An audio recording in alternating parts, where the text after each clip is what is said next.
Yeah. Yeah. Good evening, everyone. Thank you for joining us for this work session tonight, and it's official now. Could I please have a roll call? Mr. Newmoff? Here. Ms. Kalinowski? Here. Vice President Darrow? Here. President McClellan? Here. I gotta go slow. All right. We have the group in order. So if everyone would please stand, so we say Pledge of Allegiance. Pledge allegiance to the flag of the United States of America and to the republic for which it stands, one nation, under God, indivisible, with liberty and justice for all.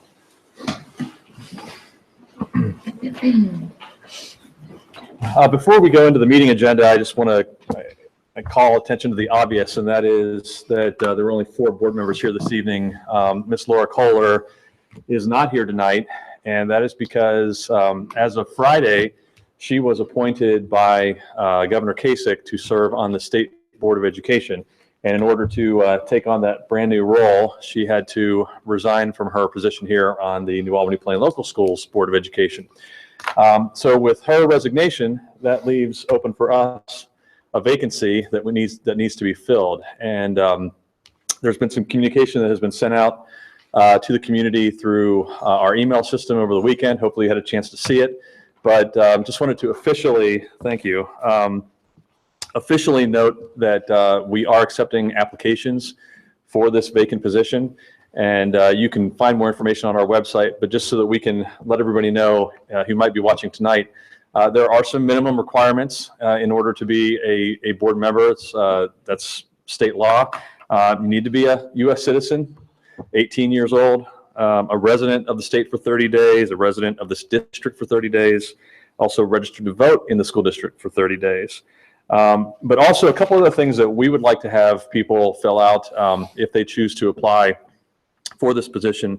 And just so, again, so it's public, anyone interested in applying for this position needs to complete the following. Providing a letter explaining your interest and qualifications to serve as a Board of Education member, and then a written response to the following questions. Your knowledge, understanding, and personal beliefs regarding our statement of purpose and our continuous improvement plan for New Albany Plain Local Schools, your knowledge, understanding, and personal beliefs related to our school district's finances, what school district or community activities or organizations you have or are currently involved in, and then again, what you think would differentiate you from other candidates seeking this appointment. We'd also like you to submit a resume and then send that information electronically via email to Ms. Jenkins, who is our treasurer and secretary of the board. Her email, jenkins.5@napls.us, jenkins.5@napls.us. And the deadline for submission is this coming Sunday, the 19th at midnight. So just to make sure that that's out there officially, we look forward to receiving the applications and the process from there. I guess we can go into further detail about that. The process is due to the resignation that happened on the 10th. That started a 30-day window for us to appoint a new board member. State law requires us that no earlier than 10 days after that resignation, no later than 30 days after that resignation, we need to appoint someone. So we expect the process to happen fairly quickly. That's something that's required by law for us. And so that's the reason that we have the week-long window for people to submit their applications. So if you're interested, we encourage you to apply, and we look forward to reviewing all that information. So with that, And all those questions are on the website or Yeah, oh, yes. email as well. So yes, if you don't remember, they're available for review. that's correct. So thank you. So let's look at the agenda for tonight. Any additions or corrections to the agenda? No. Okay. And so then may I have a motion to approve the agenda for tonight? So moved. Second. Mr. Darrow, Mr. Newmoff, go to the roll call, please. Vice President Darrow? Yes. Mr. Newmoff? Yes. Ms. Kalinowski? Yes. President McClellan? Yes. We have 4 discussion items for tonight, starting with the school start and end times, finalizing that discussion. Superintendent Sawyers. Thank you, President McClellan. Board of Education members, we added this to the agenda this evening to really come full circle in the journey that we've had throughout the last really 8 to 12 weeks within the school district related to the reconfiguration study and the work that was done by the administration, the staff, and quite honestly, our entire school community in the public process that we administered related to 2017-18 school start and end times. So after we had decided how to reconfigure the physical spaces of which grade levels would attend which physical school facilities located within our school campus, we then very quickly turned our attention to resurrect the work that actually began 2 years ago within the school district related to school start and end times and try to determine the most efficient and effective way to maximize our existing resources to benefit kids in the guise of the continuous improvement plan and the work that we were specifically doing related to statement of purpose. You'll recall in the discussions that I had with you that our focus really became looking at the possibility to honor staff requests to increase instructional time for students, so increased academic day for kids, and trying to figure out how to do that in the most efficient and effective way possible. After really 2 plus or minus weeks total, and 2 deliberate separate surveys that were conducted for students and families and staff within our school district, we landed on what I published last week for 2017-18. And we will add increased instructional time, K through 12 across the school district, and maintain the current transportation rules that exist this present year within our school district, meaning that all K through 5 students will still be eligible for transportation, given the current forecast of our projections for enrollment and the work that we've been doing with Mrs. Honaker within the transportation department. Students in grades 6 through 12 will still be eligible based upon the 2-mile rule within the school district itself, or the exception if it's applicable. So we did increase instructional time across the campus. You're also going to see action items this evening based upon the last recommendation that I presented, that we're increasing overall the high school time by 36 instructional hours throughout the course of the academic year. The middle school, specifically for grades 7 and 8, have 97 hours of increased academic instructional time. Grade 6 is 94, and grades K through 5 presently 51. The middle school and high school are still tinkering with what I basically call the chapters between the bookends. So we've established the start and end time, which is the chapter of the day. Now, in between that, they're looking at the volumes of the chapters to try to decide how they're going to physically structure their day for the academic time, because we have increased access to instructional time for kids. So Mr. Carter and Mrs. LeBeau are actively leading the processes within their school buildings to talk about what the physical day is going to look like, and then that information will be coming back to us. But we do know that the middle school, high schools for grades 7 through 12, which will actually include grade 6, based upon our transportation configuration to maximize the existing resource. Kids will be here from 8 o'clock in the morning to 2:55. So we're actually extending the end of the school day by 15 minutes. And then for grades K, because of the pre-K building for the Early Learning Center that I'll talk about this evening, we need a 10-minute differential to use K5 transportation. So they will be 8:50 to 3:30, and grades 1 through 5 will be 9 o'clock to 3:40. So again, we're increasing the instructional time for kids.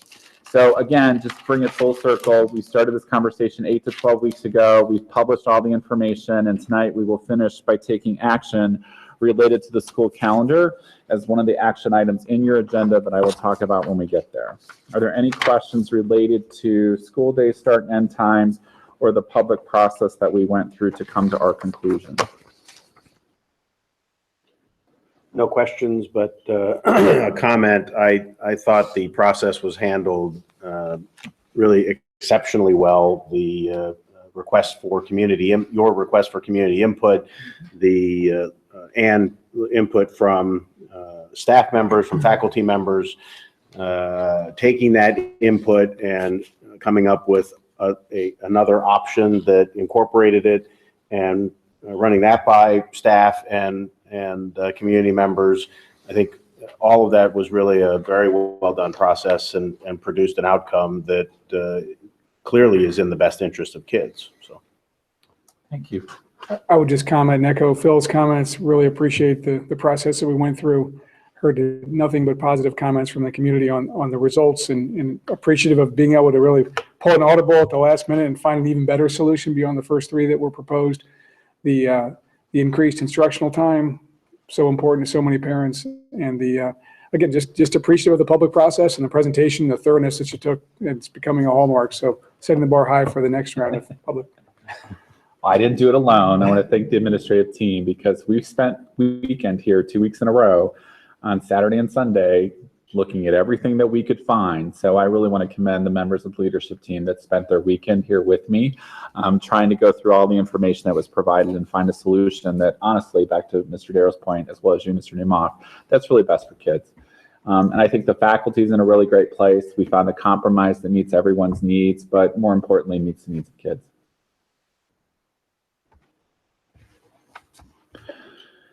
You ready to go on? Yep, move on.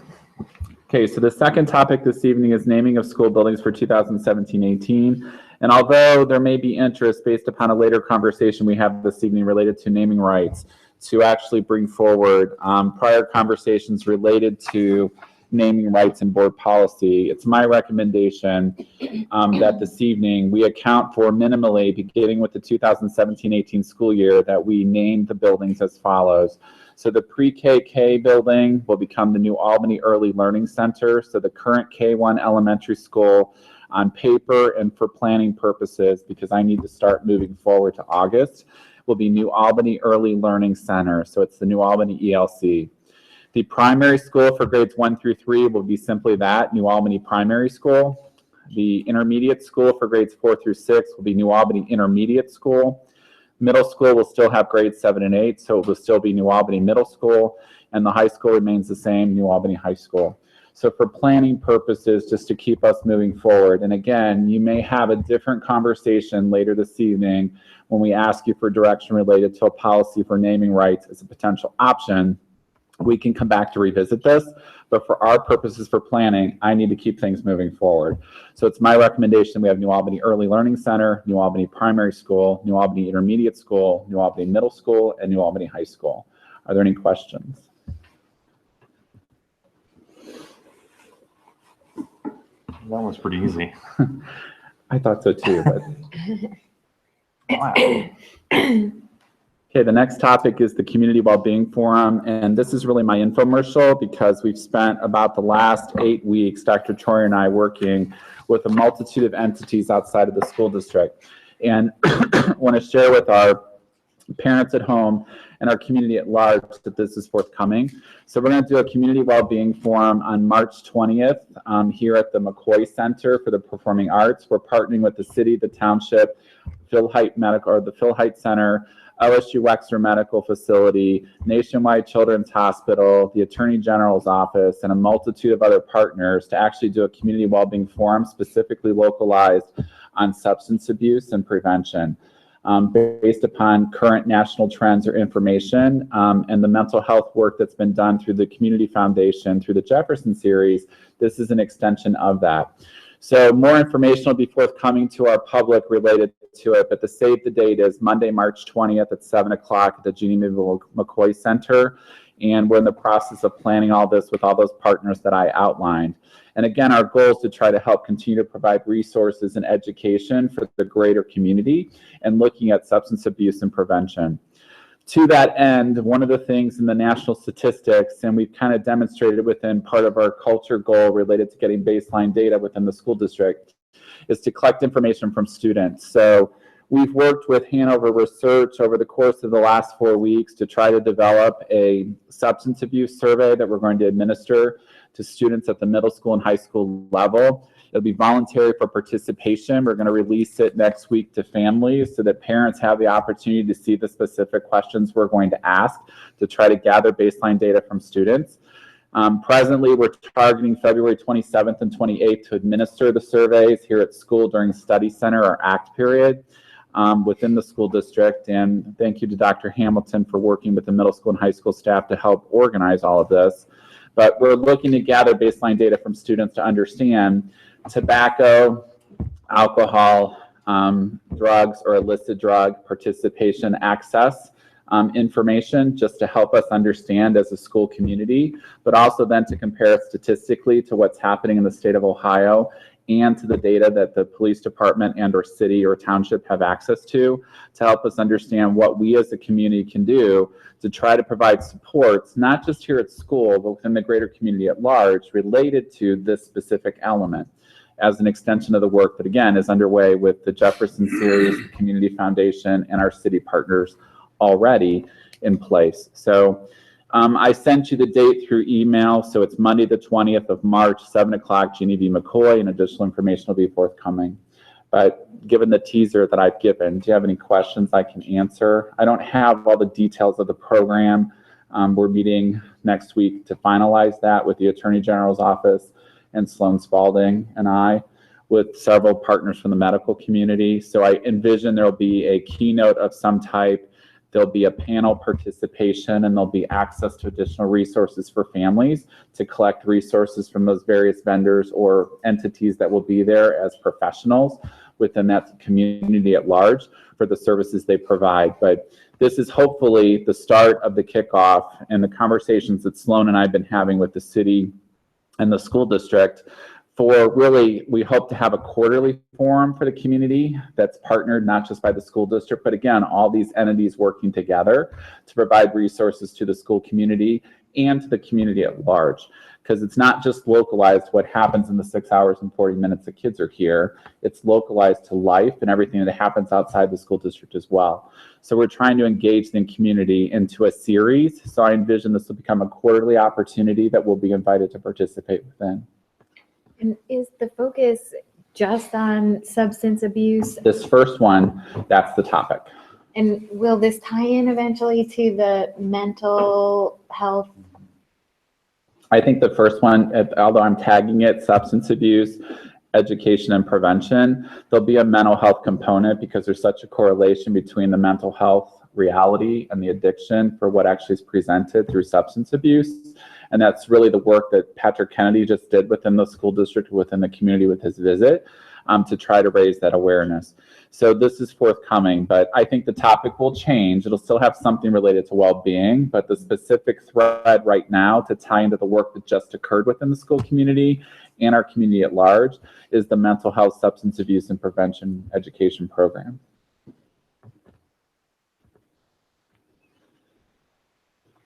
Other questions or feedback? So I think I heard this, and I believe you mentioned it previously as well, but the survey will be, parents will have the option / authority to opt out.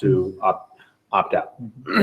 And that will go first to parents before it goes to students, because I just want to confirm Yeah, that. so we intend to publish it before the actual usage. So in the conversations right now, we hope to have the final version back from Hanover later this week so we can actually send it out to families to give them hopefully the majority of next week to actually have access to the survey as a PDF to understand what the questions are. And then there'll be a form that's attached to it that they can send in with their child to opt out.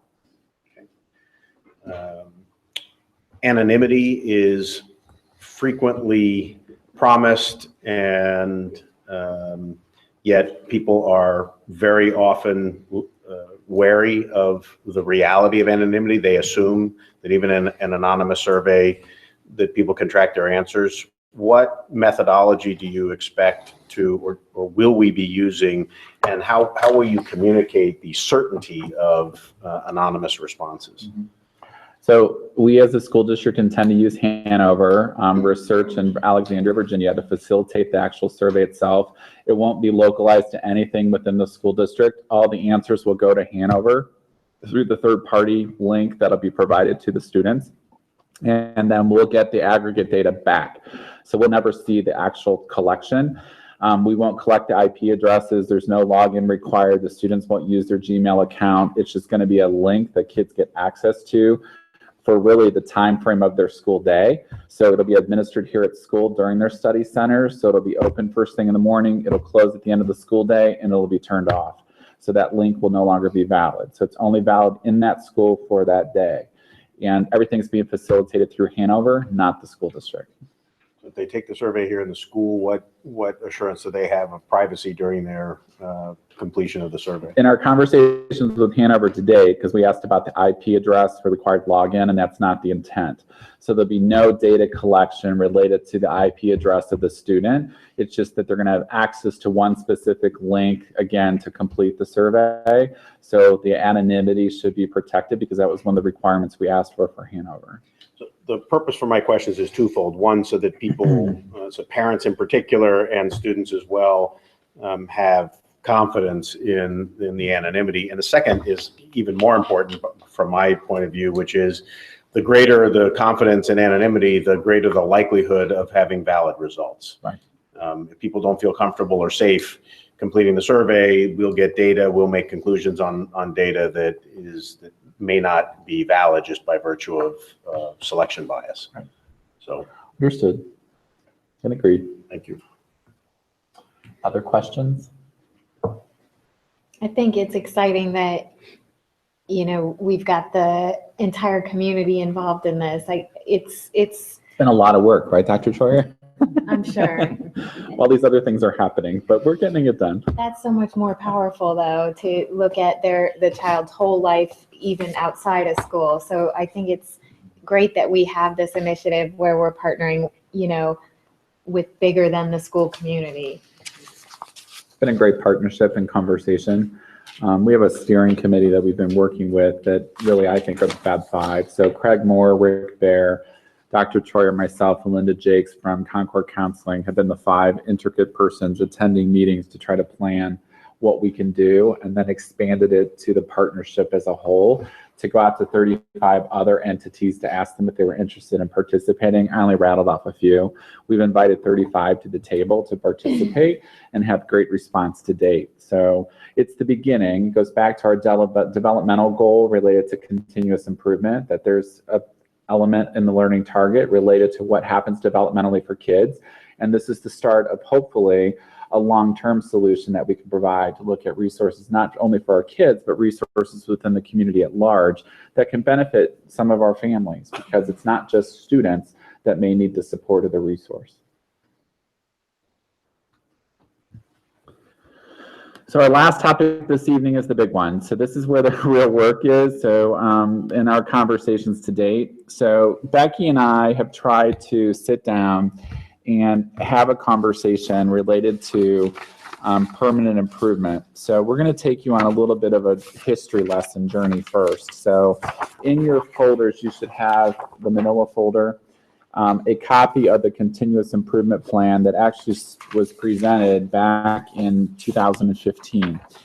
We need you to reference that, and then Mr. McClellan's also going to pass one more document to you because we're going to use it to try to go through some information with you.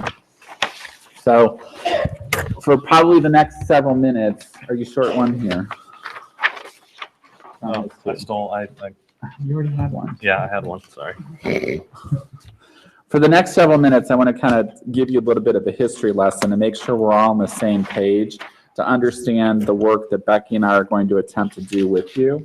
So again, beginning back in spring of 2015, the administration was charged by the Board of Education at that time to create a capital improvement maintenance plan to illustrate end-of-life cycles for specific permanent improvement areas on our school campus. So if you turn to page 2 of this document that I gave you, you're going to see a summary chart. And on the left-hand side, you can see all the different categories that are charged as part of permanent improvement within a school district. So I'm sorry, on page 1. So roofs, asphalt, I counted the cover. Roof, asphalt, concrete, custodial maintenance equipment, flooring, buses, building mechanicals, athletics, furniture, technology, curriculum resources, and security. All of those are categories that basically constitute capital or permanent improvement within a school district. And the rule of thumb is any asset that's related to one of those specific categories has to have a life cycle greater than 5 years. That's how it qualifies to become a permanent improvement, a physical asset greater than 5 years. That's permanent under the state statute. So on page 2, I'm sorry, page 1 in front of you, When you're looking at this document, over the next 10-year period, you can see in each year, we had forecasted out in each one of these areas a specific dollar amount for end-of-life cycle items that should occur based upon the best knowledge known in spring of 2015. So in the cost category for 2015, you see we were anticipating we could have up to $3.5 million of expenditure for permanent improvement, replacement, or repair. And then as you go across the years from 2016 through 2024, you see the variance between 3.5 million all the way down to 1.41 million in 2019. On average, across the span of the 10 years, we had forecasted that we would spend approximately $1.9 million annually to try to maintain, repair, or replace permanent or capital improvements necessary across the entire school campus. And again, it was an estimation process to try to understand what's the liability presented in any physical year for permanent or capital improvement, replacement, or repair based upon the best knowledge known at that time. Now I want you to flip, and we're going to basically unpack one specifically, so I'm going to do an easy one. Go to page 11. Michael, in 2015, does that We say? did not spend that. Okay. No, I'm going to get to that. We're just going to start with let's understand the document, then we're going to learn from it. So, and what we actually did. So on page 11, this is building mechanicals, my fond page for basically heat and air conditioning across the school campus. So this is our boiler page and our chiller farm page and the related mechanicals associated to it. So when you're looking at this chart, you can see the location and the description of the capital asset. And again, each asset has a life cycle greater than 5 years to be categorized as capital or permanent improvement. When you look at the chart, look at boilers. So we'll focus on the top third to half. The boilers at the high school as an example. So the high school complex is building E, building I, building J, K, L, are all high school parts of the campus. So in the looking at the life expectancy, they were installed in 1995. They have a 22-year life cycle from the manufacturer's best estimate. So they should have expired this year in 2017. Then you see the estimated replacement cost. If we actually had to replace that asset, what would that be? So again, in looking at the chart, you can actually see as you comb down through it, 11 of the 17 boilers on the school campus have or will reach the manufacturer end of life cycle this year. So some of them have already expired. They're still operational. Again, it was the best estimate from the manufacturer at time of installation as to what you should expect the life expectancy of that asset to become. Let's look at another example. It's about halfway down under C building pool. Look at main chiller plant. This is called air conditioning. This is the farm. So the farm was scheduled to go in 2015. It was a $280,000 proposition. That's what the chiller plant farm costs to replace it, $280,000. Fortunately, that didn't happen. So although it was projected, we've actually now, we're 2 years beyond life expectancy, but it's important to know it would cost $280,000 to replace the chiller farm that sits on this campus to basically control air conditioning across the school campus itself. So It's saying that we're already beyond. we're what 2 they years expected. beyond it. So boilers, 11 of the 17 as of this year will be on their life cycle or at or beyond. And the chiller farm is now 2 years beyond. So you're probably saying, okay, why is Michael talking to us about boilers and chillers? The reality is it's about permanent improvement and capital replacement. And we started this conversation 2 years ago within the school district, pressed pause in the discussion, made some deliberate choices related to budgetary purposes, and talked about how we're going to use the general revenue fund. It's time to resurrect this conversation in reference to the CIP. So as part of your continuous improvement plan process, we put goals in place that basically call for us to maximize the existing uses of resources within our school facilities, and that would include our budget. So we're living within our budget parameters. We have no expectation to exceed or spend more than we have access to. Quite honestly, we're looking to spend less annually and meet our targets or benchmarks in a greater way. Historically, in 2009, the school district had a permanent improvement levy fund. In 2009, there was a deliberate discussion that took place, as I can find, in our notes and or in conversations with FERC. So we actually had this conversation this morning with the Financial Review and Reporting Committee to ask the members of FERC that were here in 2009 what they specifically personally recalled the conversation to be back in 2009 when they let the PI levy basically expire. And at the time, and they reiterated this morning, there's a relatively high balance in the fund. There was very little expenditure related to the physical assets for permanent improvement purposes in the school district. And there was a need for additional bond money for new buildings.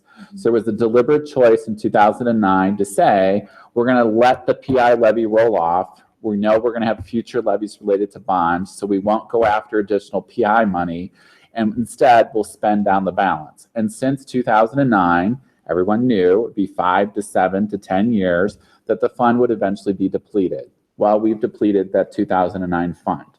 And since then, we've been transferring money to the General Revenue Fund into PI for PI purposes. To date, the 2009 PI levy has expired. We transfer money annually through the General Revenue Fund towards PI because we have to spend money to maintain the facilities, and I'll talk specifically about that in just a second. And then the third fund that existed was the bond related to the building of the new building and or the improvements on the school campus at large. There's $657,000 still in bond residual from the new building and its related basically surroundings. So when the levy for bond purposes was passed, it wasn't just to build a new building, it was for other improvements on the school campus, tennis courts, parking lot, sidewalks. Those were built in as part of that bond. There's $657,000 left in bond residual. And the one caveat I would add to that is there's part of that money that's allocated for the purchase of books, specifically library and nature, for students because it was held when we opened the new building. There had been no decision on how we were going to do library. There were so many books and teachers' collections that we used those teacher collections and gave kids access to the 2-5 library or to the middle school library to get genre or Lexile scored books based upon the student's reading level. There was never an intent to build a regular library in the new building. There was money, however, dedicated in the bond to try to purchase books if a library resources would be needed in the communities themselves.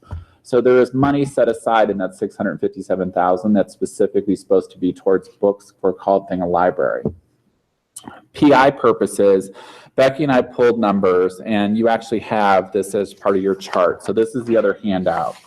So if you go to the single page handout that Becky just gave you, on the back, you can see there's fiscal year 15, 16, 17 in the 3 columns. And then if you follow them down the categories, we actually pulled the expenditures since we did the PI report for capital maintenance and repair to show you actually what we've expended in the last 3 fiscal years in the school district. So if you follow them through furniture, technology, curriculum, security, equipment, and then on the back, the parking lot, the bus garage lot, vehicle purchase, athletics, and construction related materials, or things that happen that were construction related because it's more than a 5-year life cycle, you see that in fiscal year 15, we spent $1.2 million. In fiscal year 16, we spent approximately $760,000. And in fiscal year 17 to date, we've spent $811,000 on campus. All of these things relate to permanent improvement or capital repair, replacement, or ultimately refurbishment. We believe, and this is where Becky and I have been, because we have to come full circle, in our conversations with you as the board, when we developed the statement of purpose and then we developed the continuous improvement plan, we believe it's our responsibility to continue to engage in public dialogue about the amount that we need to budget for and the method by which we will fund capital or permanent improvement in the future. Today in the school district, we're doing that through money that's allocated as part of the General Revenue Fund that we transfer specifically for PI purposes.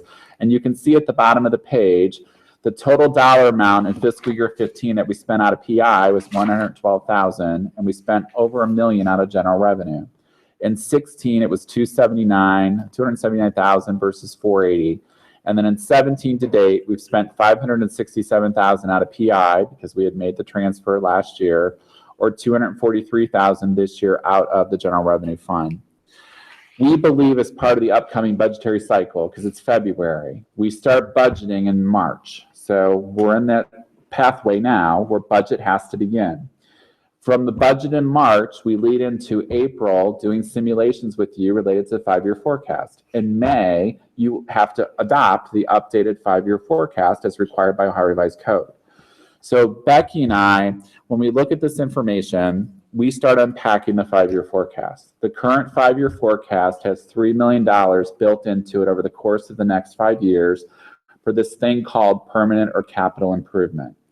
That's in the forecast today that's actually already allocated and what we understand. Our question becomes the liability that potentially represents, because when you look at what is expected to expire potentially in life cycle, it's about a third of the actual expenditure that we would have to spend to actually maintain the existing facilities if everything would go the way it's supposed to. So in our world, this is our planning process that Becky and I do. What philosophy does the board wish to exercise for planning for capital permanent improvements for the future? Do you want to continue to fund it the same way using general revenue fund, because we have to know that, so we build it into the budgetary process, or do you want a different methodology? If you don't fund through a general revenue fund, it becomes a PI fund. So you establish the PI. Today we transfer into a PI, just that's what we would do. You have an established PI fund. The question becomes, how do you fund the PI fund? Do you fund it through general operating dollars, or do you fund it ultimately through a different revenue source? In our world, the conversations that Becky and I are having, we believe there are many benefits of the PI fund. How you choose to fund it, that's a conversation we need to have. But we believe a PI fund is very important because it provides for clarity from our perspective for taxpayers.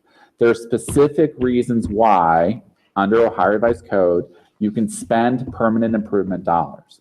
They're protected in that they can only be used for expenditures for assets that have greater than a 5-year life cycle.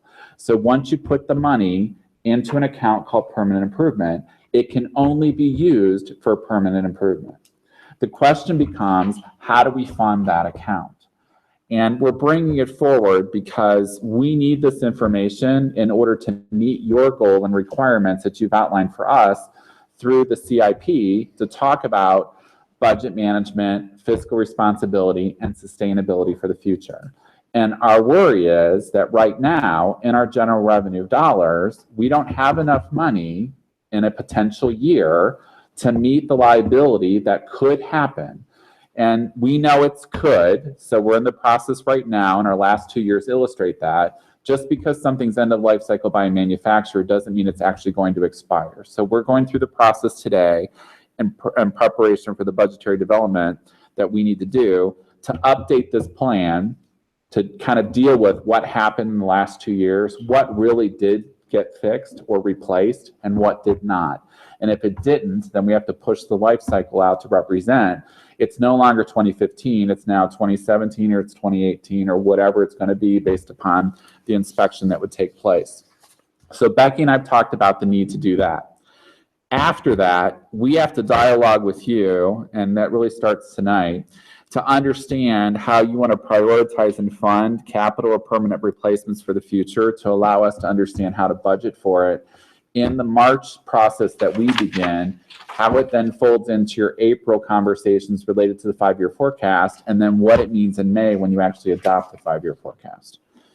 I'm going to give you a current reality because it's something that we're currently dealing with, and it's the track. So this is where the methodology conversation comes back into play when I talked about the naming of school buildings. And I'm just going to use this as an example because we need to resurrect a conversation that really happened 18 months ago in the school district and find out where you are today as a Board of Education versus where we were 18 months ago in the dialogue with the then seated Board of Education. So let's talk about the track. The high school track is 14 years old. Its life expectancy was 10. In the last 3 years, we've done $23,000 of patchwork quilt job on it to try to keep it operational. Unfortunately, there's no more patchwork that's going to fix the high school track. It has been ruled ineligible for high school track invitationals because of its condition. We have citizens from our community on the track every single day, walking, running, or something every day because it's open. So I don't know what the or something is. Could be jogging. So they're not running, they're not walking, they're jogging. So that's my or something. They're talking. They're having a good time. Move on. Which is a good thing, but they're having a good it's a good thing because they're here, but it's also then, to me, a safety hazard for slip, trip, fall, because that's the reality of having a patchwork quilt job that's done on it. If you walk around the track today, you'll understand what the patchwork job means. For the last 2 years, the athletic department, then Kevin Reed, and now Richie Wildenhouse, have begged us to figure out what are we going to do about high school track. Becky and I are in the process of developing the RFQ. We brought in 3 companies to get preliminary estimates to fix the track. And fix it means replace it because it's beyond its life expectancy. We're on a good day, the low number is 200,000. On a great day for the better best, like the higher end one that's supposed to last longer, it's 300,000. So we're somewhere between $200,000 and $300,000 to fix this thing called the track. We need to go to market. That's just people coming and looking at it. So we brought in 3 companies from different parts of the state to actually just come and look at it and give us an estimate, knowing that we have to go through the competitive bid process to get the best market value price, which is something we need to do to figure out if it's possible to determine if it's feasible to do this summer or how we're going to do it in the future. The $1 million question becomes, we know the track needs repaired, in this case replaced. You can't fix it anymore. We need to replace it. How are we paying for it? Is it coming out of existing dollars in the general revenue fund set aside for PI? Is it coming out of bond residual because that's something that we said in the bond levy that it could be used for other improvements on the school campus for permanent purposes? Or do you want to do something else? And the something else resurrects the conversation from 18 months ago. And I don't know where you're going to be on it because we haven't talked about it. But 18 months ago, we were asked by the board to do research to evaluate the possibility of naming rights. So we created a draft policy for naming rights for the school district. We went to market to try to find out what other public and private institutions do related to naming rights, and had a discussion at that point in time about if it's something the school district owns, is it the school district's responsibility to repair, replace, and fix, or do you have someone else pay to do it? In this case, sell the rights of the track to a corporate entity to name it. So do we go out to market and advertise that we're looking for someone to spend, I'm just going to say $300,000 because that's the current high number I have, to basically put in a new track? And are we willing to sell the rights of that name for that track to someone to do that? And philosophically, that's a conversation you as the Board of Education are going to have because we need direction that if we're going to replace the track, are we paying for it out of existing dollars that are available within the school district, either through general revenue or bond residual, or you would like us to go to market to see, is there a corporation that would like to spend $300,000 and have the track named after them? At that same time, 18 months ago, plus or minus, the board also engaged in the conversation about the potential of a future PI levy. So instead of spending money out of the general revenue fund, you would go after taxpayer dollars to basically re-implement or reconstitute the PI fund that expired in 2009. The reason I'm mentioning it tonight is that it was shared at that time that in the future, there would be a bond that would roll off for mills for debt millage that would eventually expire that could then create the opportunity. So the board at that time was not interested in going after new millage from the taxpayer, but said, when the day comes that an opportunity could present itself, the debt millage would be rolling off, we would have the opportunity to then engage in a conversation to see if that's something that would interest us. Well, ironically, although it was 18 months ago and it seemed like a long way away, this December, 3 mills roll off for debt millage. So there is an opportunity for you as a Board of Education to then also have the conversation beyond using general revenue, beyond using bond residual, or beyond naming rights. There is debt roll-off happening in December for 3 mills. Do you convert part of that millage, still reduce taxes based upon the reduction of millage? Do you have a conversation about converting that? If you're interested in that, then we need to do the research to give you the outline of the timeline that would be required, because that's Ohio Revised Code, because you'd have to be on the ballot for November to actually ask the taxpayer, are you interested in doing that? Again, I'm going to stop, and Becky can add anything that I missed, but this is a lot. But we did this because we have to start the dialogue, because we need information from you to understand how to budget for March, to then impact the 5-year forecast for April for basically simulations, to then come back in May and actually adopt the forecast, and how you want to incorporate the liabilities of permanent improvement or capital improvements into that conversation for planning for the future. And Phil talks about this, so I'm going to use this as an example, because to me, this is kind of like what I'm in search of. And this will make sense when you hear me say it. I hope so. Phil talks often, when you think about the work we've done in the last 5 to 6 months in the school district, Phil talks often about clarity. We have clarity of purpose. We have clarity of understanding of the continuous improvement plan. I and Becky, we need clarity on what you want to do with capital permanent improvements in this school district for the future. So the same clarity that we've created as a team related to the statement of purpose and the continuous improvement plan, I need for permanent improvement.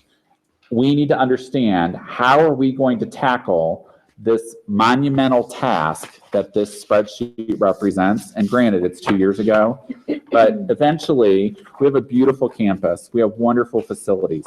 They're aging. Things are happening. We're spending money to repair, replace, and fix.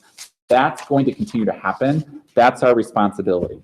How do you want to fund that for the future is the clarity that we are seeking. Can I ask a clarifying question? For No clarity. clarity. So you said right now we've transferred $3 million out of, We haven't transferred. We haven't it out. transferred We it. have budgeted in the 5-year forecast. It's And in the so forecast. General fund. it's not officially PI. Okay, It's budgeted for PI. Budgeted for PI, and Correct. at the end of the year, if we haven't spent it in that year, we transfer it to the Back. PI. okay, Not back. oh, Yeah, we do formally transfer at year end. okay. It's available as part of the 5-year forecast, but it is not set aside until the end of the fiscal year. We spend it throughout the school year on permanent improvement because that's the line item in the forecast. But any amount that has not been spent at the end of the fiscal year, you do an annual transfer into PI to protect that allocation because we did not spend it. We started doing that a couple years ago because we knew we had this, and so if we Right. hadn't spent it but had it budgeted, it made sense to move that over and set it aside. But I think the point's important because we only spend what we need. Right, We're not out doing all these things just because they're on the sheet that says they're supposed to expire. Right. Until it really happens, we don't do it. But we need to know that the resources are available in the event something happens or something unexpected happens. Like the water pipes at the middle school this past winter or last winter is a good example of that. We spent 3 months being very creative on how we actually got heat into the middle school. We Right. kept school open every day. yes. And we created a creative solution, but we needed the summer to replace the water pipes underneath that playground. It wasn't the boiler, it was the water pipes. So we spent $160,000 on pipes. That wasn't in here. We didn't expect that to happen. It was beyond our control, but we didn't expect that to happen. But so right now we have earmarked $3 million over the 5 years. over the 5-year forecast. And did I hear you correctly that you think it's 3 times that amount that we need? If you go by this chart, and if everything happened at end of life cycle, we would need 1.9 million annually on average. Some years are better than others. So we would tell you that's worst case, a third of the money that we technically would need is currently set aside in the 5-year forecast. Okay. Well, to clarify on that, just doing a little bit of quick math, over the last 3 years, we spent $928,000 per year. Yes, Okay, so plus or minus $1 million. It's minus. I don't know, I added it up and divided by 3. So Um, anyway, it's under $1 million per year. So we have, at the current run rate, we have 3 years of spending in the 5-year forecast. Right. At the current run rate. So that's where I see it at this point. Now, I would add that, so we're talking about boilers and life expectancies. There are also things that we've put off doing because we didn't have the funds. So even though you see that we've spent 1.2, 6,800 or the average of, there's, part of the high school parking lot, the staff side needs repaired, and we have not done that. We've put that off because we haven't had the funds. And that all comes in the analysis that we will be doing to understand. Look, I have a fair amount of experience on the equipment side of manufacturers' suggested life cycle, and they're often, almost always, pretty conservative. And so it really depends on a whole lot of factors. So there's a lot of work yet to do to actually understand what our potential liability is. This is a good start, the work that's already been done, but there's a lot of work to do to actually understand. There's also a lot of things that can be done in terms of condition monitoring, again, particularly on equipment, condition monitoring that isn't common in many places, but condition monitoring can give operators a very good sense of how something is currently operating and where the risks are, so that repairs can be effected that extend the life of certain things almost indefinitely. And so it just kind of depends on the specific examples. Boilers fall into that category. I'm not terribly experienced on roofing matters, so I'm going to keep my mouth shut on that because I don't know enough. Well, I think it's important that we continue to be very good stewards of the taxpayer dollars, and extending life expectancy as long as possible, only spending on things when it's absolutely necessary. But the flip side of that is also making sure that we've got something on the balance sheet, so that if something big were to occur, we're not creating a budgetary problem for ourselves. How long will it take to update these projections? Probably 3 to 4 weeks. Okay, so we could come back in a month or so and know the better position we're in now. Our goals are March work session if possible. Well, I think it'd be important to know that.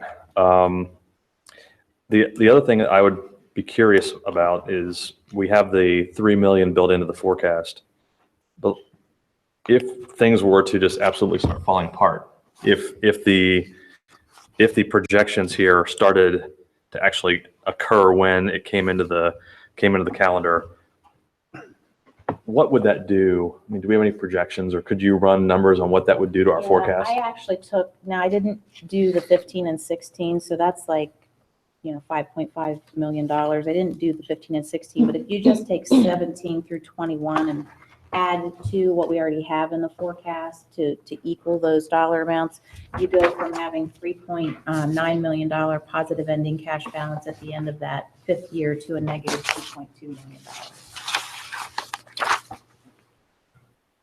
That makes sense. That's worst case scenario.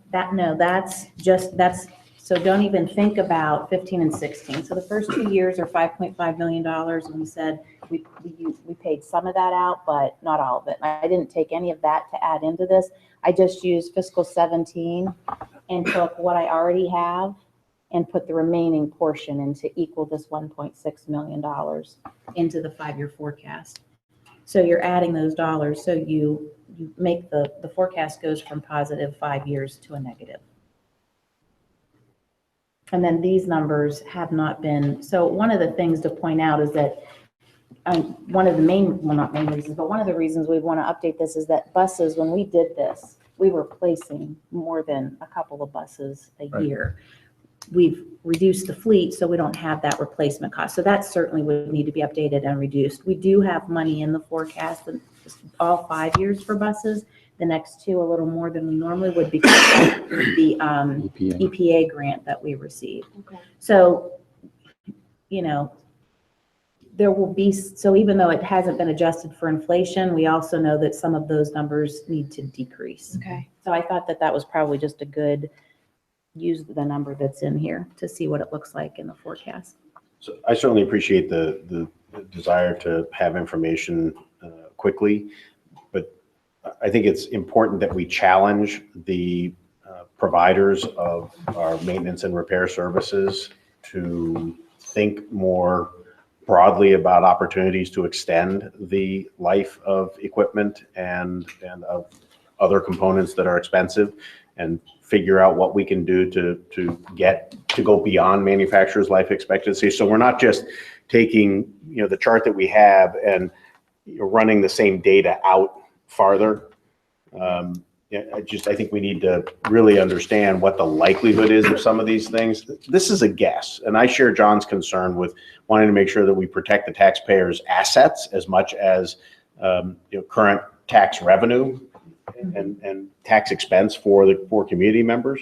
So we have to do this balancing act, but guessing on life expectancy for fixed assets it's an educated guess. It's not a hard science. And so I want to make sure we take enough time to challenge providers and find out what we can do to extend the life of things properly so that we are protecting the assets that we have.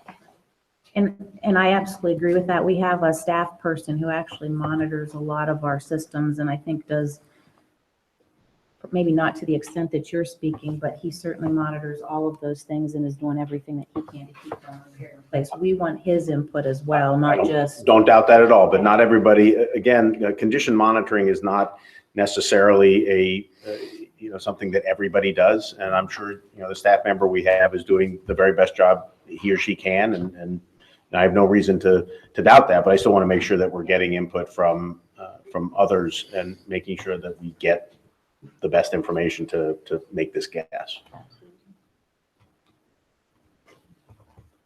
So to that end, I'm going to use Phil's example because it really comes back to minimally as you think about this. We'll get the information and we'll challenge the thinking. But using Phil's math, with the average of the $900,000+ per year, let's just call it $1 million, you've accounted for 3 years within the 5-year budget cycle of your forecast. So minimally, we need to decide when we get to the 5-year forecast conversations for budgetary purposes, what are you doing with years 4 and 5 that currently aren't accounted for? Those are the things I need you to start thinking about, because March hits budget, April simulations, May's your adoption. So this is going to get here faster than we probably sit tonight and anticipate. It seems like it's a long way off. It's not. And I'd only comment, I noticed the 3 years we had about $8 million budgeted and we spent 2.7. Right. The next 5 years, we have about $8 million budgeted. We have 3 million. So maybe we've deferred maintenance. Maybe we need to spend 5 million, but there's another school of thought that you guys have done a great job, and maybe we need to spend 3 million over 5 years. And we've been doing due diligence, back to Phil's point, and it's not the person that Becky was referring to, but I'm just going to use Dwight Shrigley as the example. Our maintenance custodial staff are very, very intuitive and instrumental in what they've done to keep things running that are beyond life cycle. So like Dwight won't buy a vacuum cleaner as an example until it is like on death's door. It has to have like 4 replacements or 4 repairs that they've sat down and done everything they can to tinker with that piece of equipment before he'll buy it, because it sounds like a vacuum cleaner is trivial. A vacuum cleaner, an industrial vacuum cleaner, is not a cheap investment. They're very expensive. So he will do everything he can to keep that existing old vacuum cleaner running as long as it possibly can before they go buy the next one. Same thing with a floor scrubber. So those pieces of equipment we have not replaced recently within the school district, but those are the types of things that we do. We hear you, but I just need to plant the seed that as we get into the budgetary conversations and we continue to give you more information, you need to be thinking about what do we need to do in years 4 and 5 of the 5-year forecast, if anything, to account for what's currently not accounted for. The other question I would have is in relationship to the track. So the track specifically. where are you or would you like to go in the conversation? We technically have money that we can use that's set aside in general revenue fund this year that we have not spent related to PI that technically can pay for the track. We could use bond residual to pay for the track, or we can choose to pursue the conversation related to naming rights. I have to publish the RFQ to get the actual price of what it's going to take, because they're going to have to come in and do the core assessment to actually see how deep we have to go and how that impacts the price, because it's beyond repair. So this is going to come to the forefront. I need you to be thinking about where are you and how we're going to pay for the track, because it eventually will show up as an action item that you will be approving the purchase of a track. If we gave naming rights to the track, how does that show up? Like, there's a name on the grass? We'd have to develop the parameters around that. It could be their logo on the track that meets the OHSAA requirements. It could be a banner as you come into the track. I don't know. We haven't put headspace there for the last really almost 2 years because we haven't done this with the board. The last time we went down this path, there was not unanimity in having a discussion. The majority of the board was not interested at the time of pursuing this, as I recall it. So we're just resurrecting it because we're trying to do our due diligence. How do you want to approach this? Because we are going to have to replace the track.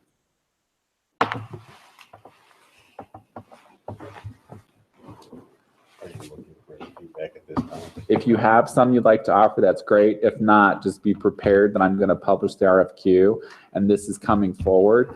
But if we have any interest in going after naming rights, I need to expedite that policy process with you. And we got to get some information in front of you so you can look to see what other people are doing, both private and corporate, school, non-school, just to understand it, and then what your parameters would be associated to it. Because I can't go out to the public and say, we're in the marketplace looking for someone to sponsor this track without being able to give them the parameters that they would have to adhere to. Information gathering strikes me as a prudent move no matter what.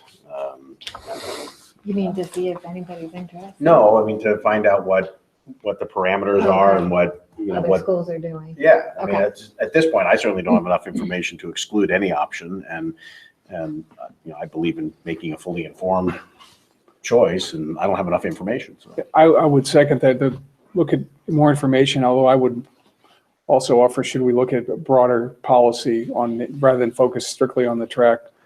And maybe that's what your research will do, but let's look at the broader spectrum of what could be subject to naming rights. And we've collected some of that information, both corporate and private, school, non-school, to try to look at what other entities do to name a building. Is it $1 million donation? Is it a $2 million donation? Or is it a wing? What is it? So we have some of that work. We'll have to update it because it's almost 2 years old, but we did collect that information through a wide variety of different types of resources and shared that previously with the board. You would have seen it. Yeah, and I think it definitely is something we should revisit. The issue with the track, though, is, tell me if I'm wrong, if you want to get a track built, it needs to be done during the summer, which means, I have a very limited amount of time. right, so, I don't even know if it's possible at this stage because we're into February. Most tracks would have been bid in the fall, maybe early winter. So hopefully we still get someone that comes after it, but every school has the same requirement. I want you from the last day of school before August 1st. You cannot go beyond July 31st.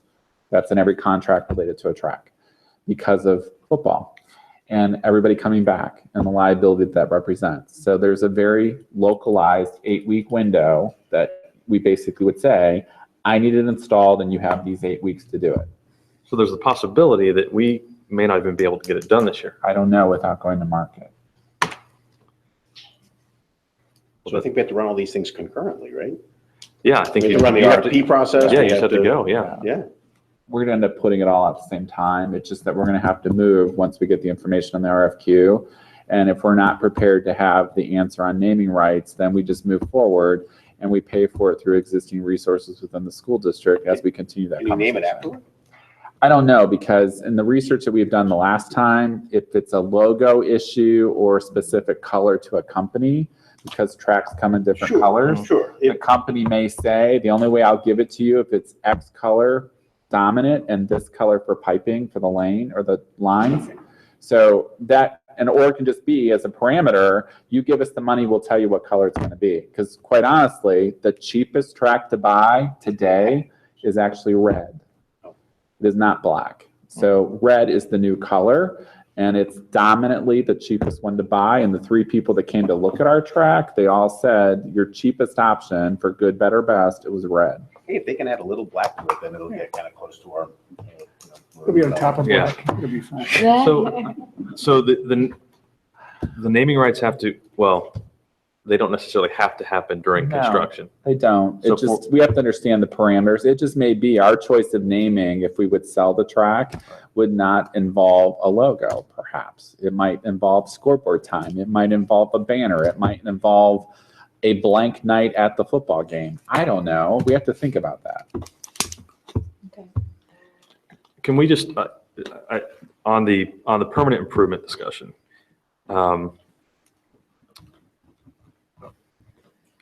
can we, I guess just, the word permanent in some people's mind may mean a permanent levy. Obviously, it's not the case because we allowed one to expire. But just thinking through here, and there have been some very good points that have been brought up as well, but as we have this discussion, I guess I want us to keep in mind that it doesn't necessarily have to be a permanent discussion, meaning we could look at this forecast, we could determine a dollar amount that we feel may or may not be needed based on naming rights or other things that may or may not come in, and choose possibly to ask this November or next spring or whenever for a permanent improvement levy that would allow us to do what happened years ago, which was there were balances that were built up, and then there was a decision made at a later date. We've been able to stretch this out, so let's just let it go and stretch it out again. My concern is, anybody who lives in this community also knows this. If you live in a house that was built in 1995, you probably have had to make some repairs to it, and whether it's windows or roof or whatever. So the reality is, it's at some point we can stretch things out, but there are going to be costs, and the question is, where does the money come from? How do we pay for it? And so, it's either going to be a permanent improvement levy, or it's going to be money that we have to take out of the GRF. Mm-hmm. It's going to come from somewhere. So, I guess we need to go back to the discussion of, do we want a more dedicated permanent improvement, or do we want to continue doing what we're doing now, which is kind of earmarked, but not really, because you don't know always that those funds are going to be there. And you're right, the permanent improvement levy is just a kind of levy. It can either be continuing or it can be time limited. And so the district in the past had always done 5-year Every 5 permanent years. improvement levies. So that at the end of the 5 years, you either can come back and renew it at what it's collecting at, you can replace it with either the same millage so that you're collecting at the higher rate, you're taking advantage of the increase in property values, because it too is subject to House Bill 920 and the rollback, or you let it expire. So, there are thoughts on both of those. Continuing, you're always going to have some kind of a cost, but you're limited to what you collect the day you pass that levy. Or do you do that every 5 years so that you're held accountable, you have a dollar amount, and if you need more, then you could take advantage of the increased tax values. And just because you are collecting it over 5 years, you can hold on to that money indefinitely until you need it, right? Which is Right. exactly But what it's only happened in the spent. previous. So when the district decided to allow that levy to expire, there was a balance. And so the district used it over several years. And I believe it was 2014 when those funds were finally exhausted. So yes, you can hold on to them. Do you have a best practice in terms of like what most schools do? Do most schools have a specific permanent improvement fund and they're not drawing from their general fund? A lot of districts do that. Some districts, if they're still in the building phase, put it into their bond issues. Right. Olentangy just switched from that, so they just passed three different levy types, operating bond and permanent improvement, because they too have aging buildings. So you can do it that way. Some districts do, most districts do permanent improvement and keep those funds separate so that you're tracking it and you have a plan on what you're spending. How much is left in the bond fund? 657,000. And that can be used for PI anywhere in the district? Yeah, the levy, so the language on the ballot issue, when that was passed, was broad enough to be able to use district-wide. So we have 3,600,000 and 57,000. We have some flexibility. Yeah. But I was just thinking about, what you've said, what Paul said about, you look at what has been spent over time, right? So I think there's proof up to this point that we have stretched things as long as we can. Mm-hmm. And so there's probably a happy medium here. I don't know that necessarily, again, we have a lot more discussion to do, but just because there's a number on this sheet that says $20 million doesn't mean that's what you have to go get. Right. And so, we can, but it's nice to have, I think it's nice to have some stability, at least in terms of the resources available should something go wrong. I mean, Yeah. Michael stated it clearly. Yeah. He believes that it would be valuable to the district to have clarity as to both the source of and the amount of funds available for maintaining the physical facilities and long-term assets of the district. Right. So I think that summarizes it, and that's the discussion and decision we have to make. I don't know the answer yet, but that's the discussion. That's exactly what we're asking. And I want to make clear too, so we say we have $3 million in the forecast budgeted. It's not like it's just money there budgeted just in case. So we have buses that are part of that. We have Right. technology that's part of that, because the district for many years bought end-of-life devices from other school districts, and then we've held on to them for a long time. So we're really end of life. We have the network bandwidth that we've been trying to keep up with, So because can you tell us, when you come back, what is What is absolutely What's it allocated earmarked towards? already? so the thing that, so when things like the Chiller water farm. pipes, the chiller farm, Chiller Farm's a good one. when those things, die and we haven't prepared for it, then now what do I do? Did I already buy all of that technology that we had budgeted in the forecast? And if not, even though that was the plan, do I now have to say you can't do that? So it's not just a dollar amount that we threw in. There was some planning behind it.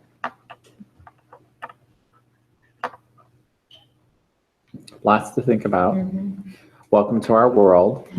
We've been working on this for about 2 months, but it's in preparation for where we're going related to budget and 5-year forecast. Thank you. Have we exhausted that one? Yeah. Good job. It was a good conversation. It was, thank you. We are at our first point in the agenda for public participation. Hey, we have somebody. Mr. Klein. Blast from the past. You should know everything I just said. Do I need to tell you what you have to do here? He was here for really this wasn't gonna- conversation 18 months Yeah. ago. I really didn't come to speak, but I just wanted to, because a few things, and that was a great discussion. First of all, Mike Klein, 5406 Bullfinch Drive on the west side of the district. 2 daughters currently at the high school. That was a great discussion. I appreciate Michael did that work a couple of years ago along with Becky and the staff. And it was heavy lifting then, and it will continue to be. So I appreciate that discussion.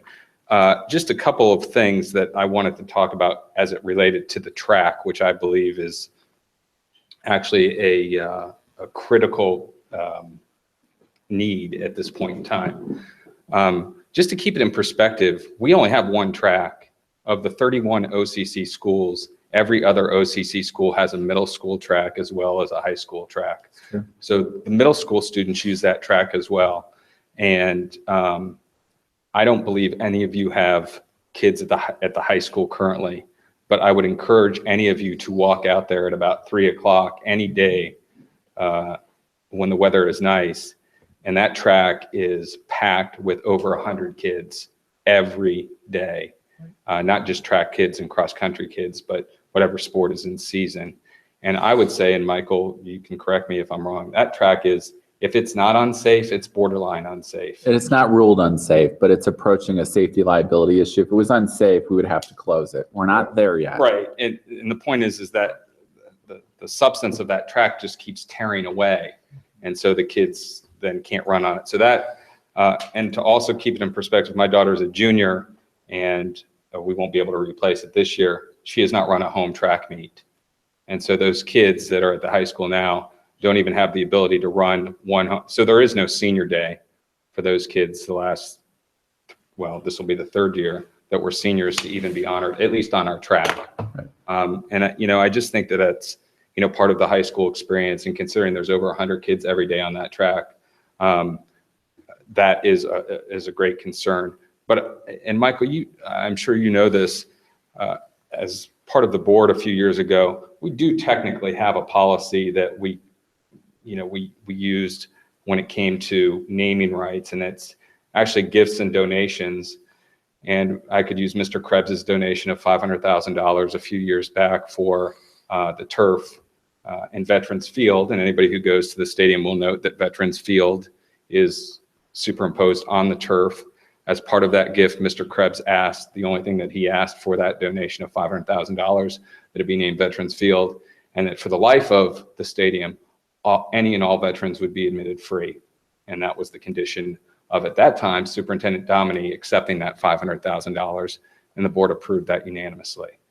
So in terms of naming rights, and I know Mrs. Kohler had asked for a draft naming rights policy that was actually distributed to the board a number of years ago. I can't remember if you were on or not, John, but that was distributed.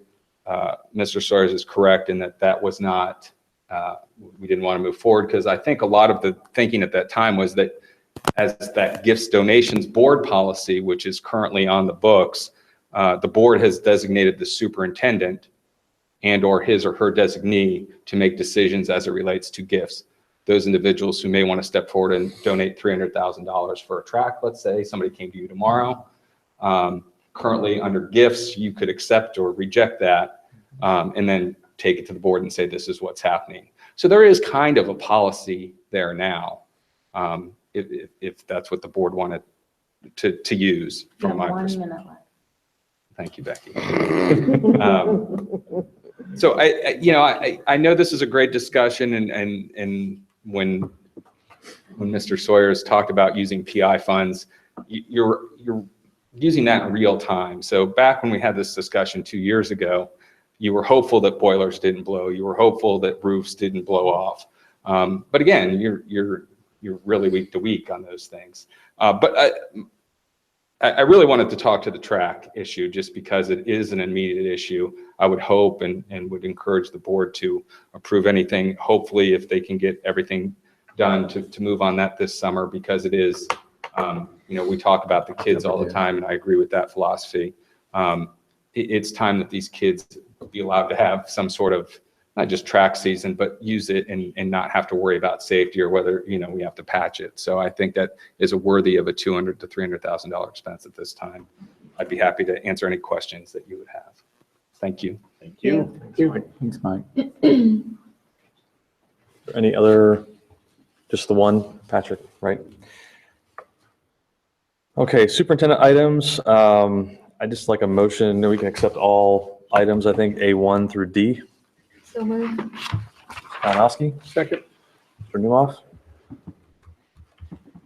Mr. Sawyers.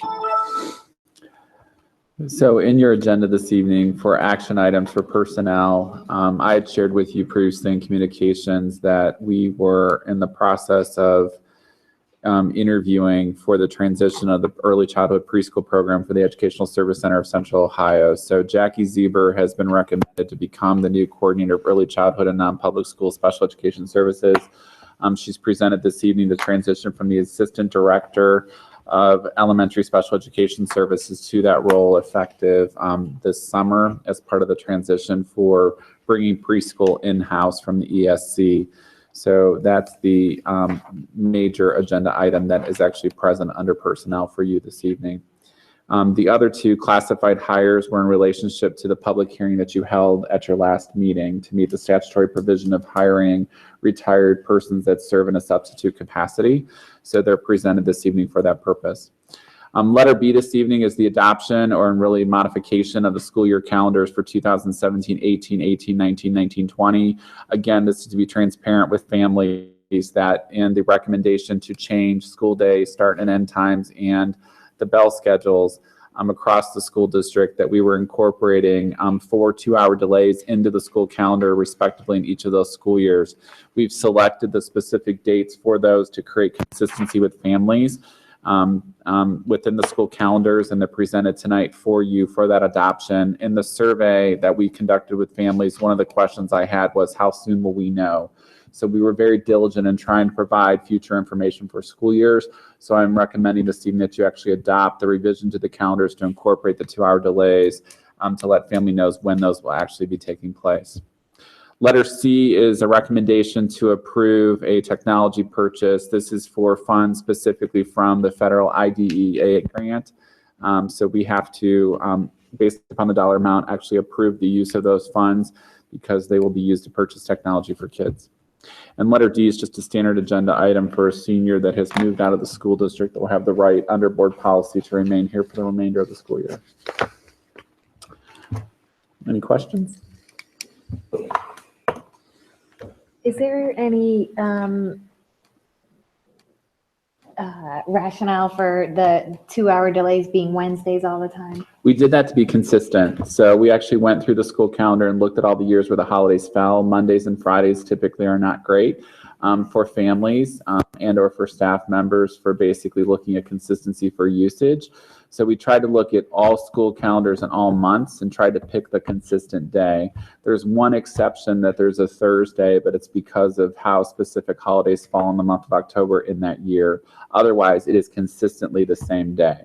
So we did that deliberately, so it could be very planful that parents would always know if it did happen, it is on that specific day of the month in the 4 months that it occurs. Thank you.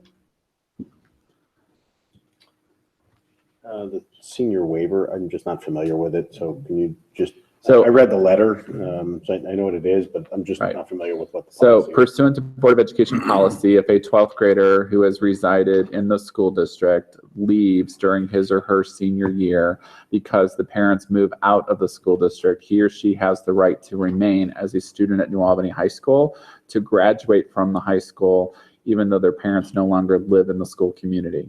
It's only applicable to a 12th grader, and then they become responsible for their own transportation to and from school.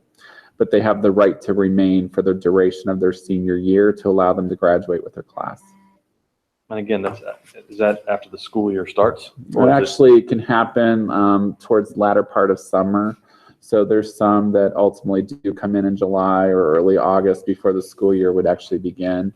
But if they're technically a 12th grader for transcript purposes and they will graduate, it's called senior waiver. They're eligible by board policy to be here. How often does this happen? I mean, We get I don't 4 to remember 6. seeing one yet. Yeah, you get 4 to 6 a year. So you've had a couple. But I don't They just come at different times, but it's typically because mom or dad get transferred is really why it happens most often. And it's really to create the consistency for the student that if they're still geographically able to be in the area, they can finish their senior year and graduate with their class.